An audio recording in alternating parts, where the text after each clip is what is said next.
अस्सलाम वालेकुम नाज़रीन। धरती टाइम्स सां गॾु आहियां अब्दुल अज़ीज़ जतोई। नज़र विझंदासीं ताज़ा तरीन हेडलाइंस ते।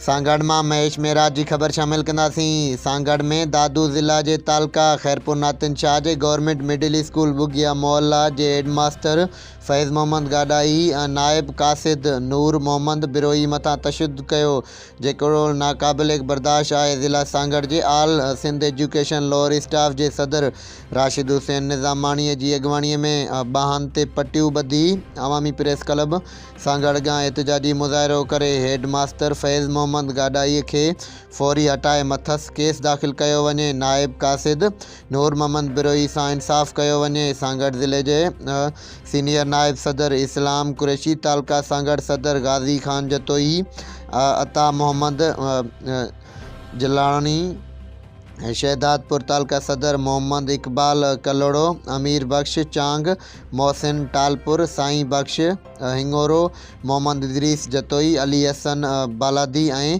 ॿियनि जी अॻवानी में मेंबरनि अवामी प्रेस क्लब सांगड़ अॻियां एहतजाजी मुज़ाहिरो कंदे चयो त खैरपुर नातिन शाह जे गवर्नमेंट मिडिल स्कूल बुगिया मोहल्ला के हेडमास्टर फैज़ मोहम्मद गाडाई नायब कासिद नूर मोहम्मद बिरोई ते तशद्दुद कयो आहे। असां हिन जी सख़्त लफ़्ज़नि में मज़म्मत कयूं। वाक़े जो तालीम के वज़ीर के नोटिस वठण घुर्जे ऐं बदमाश मास्टर के सख़्त खां सख़्त सज़ा ॾिनी वञे ऐं न त ॿी सूरत में सख़्त एहतजाज कयो वेंदो। उन मौक़े ते इस्लाम कुरैशी चयो त ही किथे जो कानून आहे। एक उस्ताद नायब कासिद ते तशद्दुद करे ऐं इकबाल कलोड़ो चयो त उस्ताद जो कम न आहे, हू पंहिंजे स्टाफ जे मुलाज़िम ते तशद्दुद करे।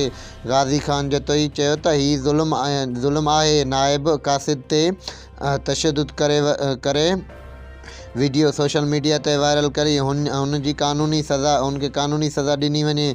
आल Sindh education lower staff Sanghar ज़िला के सदर राशिद हुसैन निज़ामानी चयो त आऊं बानी मरहूम जनाब अली हसन खान निज़ामानी जो फ़र्ज़ंद आहियां। पंहिंजनि माण्हुनि जी हिफ़ाज़त करण ॼाणूं था। मुंहिंजी कामयाबी जी पोयां मुंहिंजी तनज़ीम ऐं उहिदेदारनि ऐं मेंबरनि जो हथ आहे। हुन वधीक चयो त खैरपुर नातिन शाह जे नायब कासिद सां इंसाफ़ न थियो त असां सख़्त एहतजाज कंदासूं। उन मौक़े ते ज़ाहिद हुसैन निज़ामानी भी मौजूद हो।